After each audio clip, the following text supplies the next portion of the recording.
السلام عليكم ورحمة الله وبركاته. اللهم صل وسلم وزد وبارك على سيدنا محمد. ازيكم عاملين ايه؟ طبعا انا بقالي كتير قوي ما نزلتش فيديو. بس يلا قلت بقى ايه اصور لكم فيديو كده النهارده واقول لكم بقى الروتين بتاعي النهارده. روتين بسيط جدا جدا، وهنعمل فيه شوية اكل حلوين قوي قوي على حاجة بسيطة. يعني هنطبخ وهنعمل اكل على حاجة بسيطة، وفي نفس الوقت هنطلع شوية شوربة حلوين.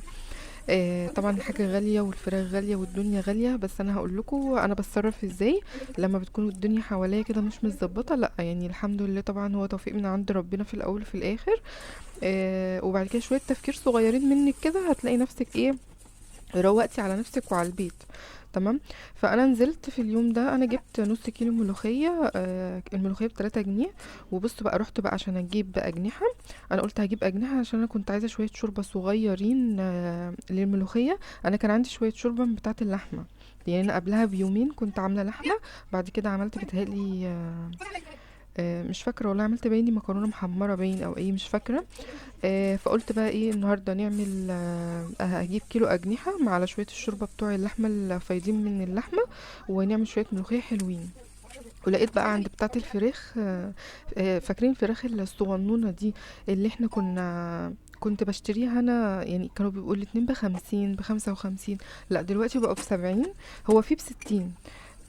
بس بصراحة يعني حسيت ان هي صدرها ناشف قوي، لكن دي حسيت ان هي صدرها مليان شوية. فانا جبت الاتنين ب70. قلت بقى ايه اشيلهم كده ايه يوم اجازة محمد بقى ولا حاجة.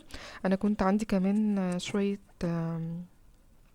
اسمه ايه ده اللي بنحشي بيه ده، اسمه شوية فريك شوية فريك. فقلت بقى ايه يعني هما بصراحة على قد الفرختين. بس انا مش عارفة بقى بصراحة هعمل ايه جنبها، يعني انا لسه مش عارفة هعمل ايه معاهم. بس انا نضفتهم وغسلتهم كويس قوي بالدقيق والليمون والملح. طبعا لما بغسلهم بقوم منقعهم بس ايه 10 دقايق كده او 5 دقايق، 5 دقايق في الخل. ما بحسش ان انا يعني باكل الفراخ طعمها حلو غير لازم انقعها في الخل شوية، يعني على الاقل حتى 5 دقايق. تمام. بس فانا بقى سبتهم يتنقعوا. قلت بقى ايه اخلص بقى المواعين دول كده ايه سريعا سريعا، لان انا كنت نزلت بقى في اليوم ده جبت زي ما بقول لكم كده ملوخيه. انا بحط يعني ايه بحط المنيو بتاع الاكل بتاعي 3 ايام 3 ايام، يعني انا باخد مصروفي كل 3 ايام. فانا اليوم ال3 ايام دول انا نزلت كتر النزول. انا ما بنزل كتير انا بصراحه بصرف، لكن لما بنزل يوم في ال3 ايام بجيب كل اللي انا محتاجاه. ولو احتجت حاجة تانية بتلاقيني تغطيت عنها، يعني ما جبتهاش. لا يعني اللي هو طب خلاص نحط دي مكان دي. فما صرفتش، فاهميني؟ لان انا جبت دلوقتي انا اشتريت لحافين، عايزة ان شاء الله ابقى اوريهم لكم تاني في فيديو جاي. فطبعا قسط، وطبعا انا في قسط تاني بدفعه. فطبعا مزنوقة جدا فايه. المشكلة ان هي حاجات، يعني حاجات محتاجاها، يعني مش حاجات مهمة. لا كلها حاجات مهمة. يعني انا بصراحة ما بجيب حاجة، يعني الزمن ده زمن الحاجات المهمة الضرورية بس، مش زمن اي رفاهيات خالص خالص. فانا بجيب على قدي واجيب حاجة اخلصها واقوم جايبة حاجة تانية عادي. ف فجبت بقى ايه. خلينا الاول هقول لكم هنا. بصوا ده ترمس بلدي، انا بقالي حوالي 4 ايام بنقع فيه 3 مرات في اليوم. اغير المية كل شوية طبعا بعد ما سلقته. يعني انا الاول نقعته من بالليل للصبح، بعد كده سلقته كويس. بعد كده قعدت حوالي 4 ايام اغيره كل يوم 3 مرات. طبعا المية اللي بتنزل منه بتبقى مية صفرا لان هي بيبقى فيها المرارة.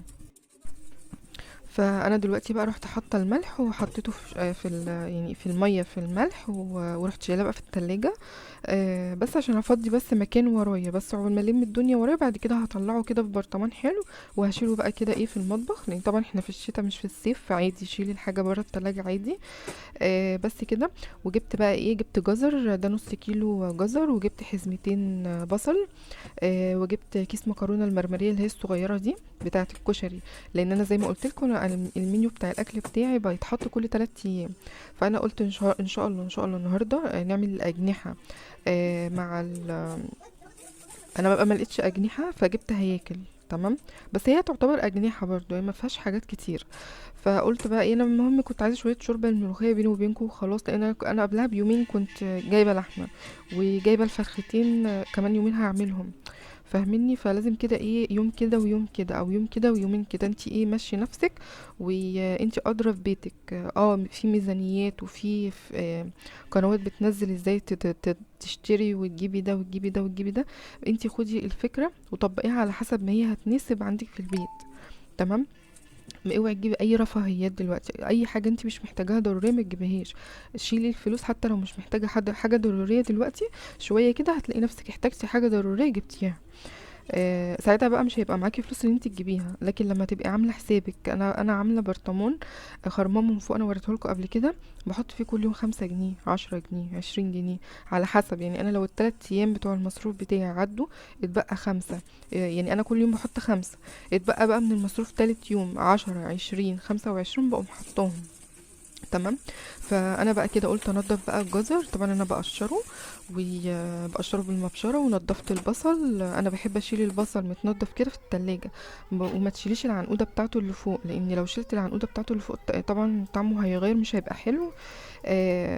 انا بنضفه كده وبشيله بقى في درج التلاجة. اللي ياخد واحده يغسلها ويقطع بس يا دوب العنقوده اللي فوق دي وبس. ان انتي تنضفي الخضار وتشيليه متنضف في التلاجة على الغسيل على طول. طبعا ده هيسهل عليكي، والتلاجة مش هتتبهدل. مش هتلاقي بقى فيه طينة في درج التلاجة، ولا هتلاقي في رف التلاجة مش عارفة شوية قش من ايه. لا لا، انتي ظبطي حاجتك كده، بس اهم حاجة ما تغسليهاش. لان انتي لو غسلتيها هتبوظ بسرعة، مش هيبقى ليها عمر في التلاجة يعني. تمام. وقلت هنا بقى اظبط بقى شويه الشوربه. طبعا انا زودت شوربه اللحمه، زودتها حوالي كوبايتين 3 كده ميه. لان انا كنت عايزه بقى ازود الشوربه، لان انا تاني يوم ان شاء الله كنت هعمل عدس. فانا زي ما قلت لكم كده، المنيو اللي اتحط النهارده ان شاء الله هناكل اجنحه وملوخيه. بكره ان شاء الله هناكل عدس. بعد بكره ان شاء الله ناكل ايه؟ ناكل الكشري. بعد كده بقى ان شاء الله يكون اجازه محمد جت، يعني نطلع بقى الفرختين ونحشيهم، ونشوف بقى اعمل لهم بقى جنبيها بقى مثلا صينيه بطاطس في الفرن، ولا نعمل جنبها بقى كده شويه محشي بقى حلوين يدفونا. يعني لسه هسألهم بصراحة.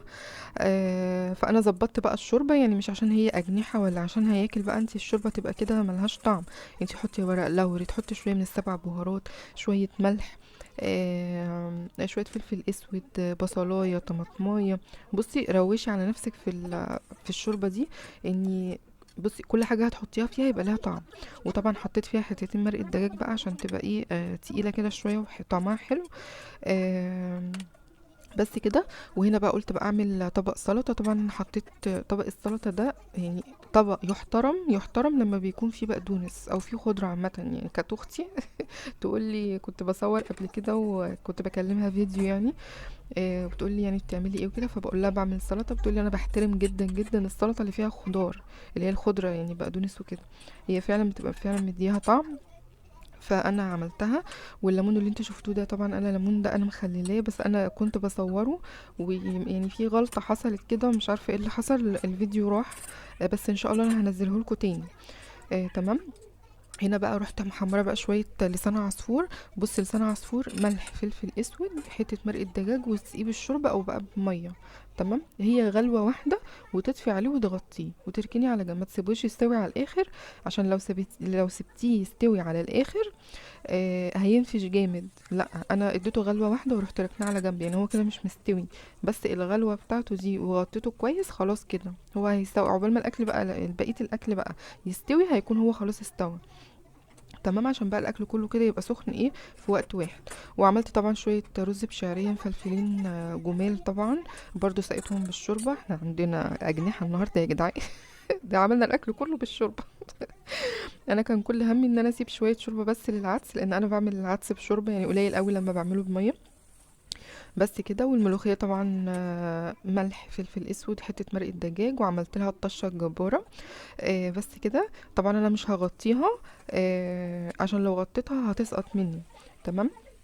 بس كده. انا دلوقتي كده بقى كنت طفيت على كل الاكل خلاص. وقلت بقى ايه، اخد بقى الاجنحه والحاجات اللي استوت دي، ايه اديها بس تشويحه كده. انا لما بيكون عندي شويه صلصه من تسبيكه محشي ولا حاجه في التلاجة، بقوم حاطه شويه على الاجنحه دي او على الفراخ بقى، او يعني ايا كان بقى الحاجه اللي موجوده. وبقوم مديها تشويحه. بصراحه بتديها لون وطعم حلو قوي، بتسكرها. بس انا ما كانش عندي، فروحت حطيت عليه حته سمنه بلدي كده، وشويه ملح وفلفل اسود بس، واديتها بس ايه تشويحه. بتاعها تتلسوع كده، بس يبقى طعمها يعني ايه، ما يبقاش طعمها مسلوق يعني. فاهميني؟ بس وطبعا غرفت بقى الاكل هنا، وكان محمد بقى هنا كان لسه ما جاش، طبعا احنا بناكل هو بيجي بعدنا بحوالي ساعه. فانا غرفت بقى ايه كل واحد طبق رز، وغرفت واحد زياده لان يعني انا ما رضيتش ازود رز للولاد عشان ما يفتش منهم واضطر ارميه. لا، انا غرفت كل واحد طبق صغير، وغرفت طبق تاني اللي يعوز ياخد معلقه معلقتين كده، ما ترميش حاجه وما تهدريش في الاكل، لان الاكل اصلا غالي. غير انه يعني هو الاكل غير ان هو غالي، حرام ان انت ترمي الاكل. فاهميني؟ بس كده. وطبعا شويه الملوخيه زي السكر، طبعا أنا حطيت عليهم شويه سكر عشان تبقى خضرة بقى كده وحلوه.